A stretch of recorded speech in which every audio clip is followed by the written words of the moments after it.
Thank you to the hundreds of Common Grounders who took part in this week's Live Under the Line challenge. For 3 days, we consumed no more than 10 Rand per day for food, as a way of identifying with the 13 million South Africans who live under the line as a daily reality. Our hope is that God used this time to freshly break our hearts for the suffering and the poor in our city, to speak to us about our involvement, and to open our eyes to the harsh daily realities that so many South Africans face. Here's what some Common Grounders had to say about their experiences. Coming from Good Afrikaans stock, we had pap.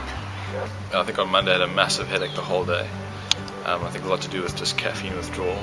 I didn't really have interesting meals. It was pap and lentil curry and pap and lentil curry and pap and baked beans and then pap and lentil curry, so a lot of pap.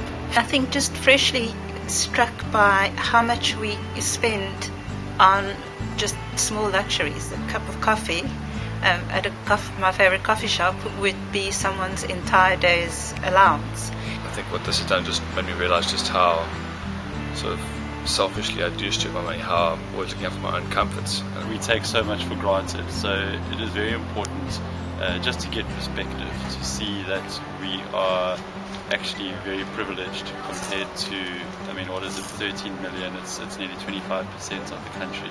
Well, I've realized that there's such a big dichotomy between people that have and the people that don't have, and I think we need to realize that, you know, we all have a part to play, that Jesus is in between and he's trying to reconcile the two, and we can partner with him in that. The challenge might be over, but the journey certainly isn't. As leaders of Common Ground Church, we're asking you to explore what it looks like to get involved in your own life. Common Good exists to help us on that journey. Straight after this meeting, make your way to the Common Good Involvement Desk, where you can find out ways to get involved.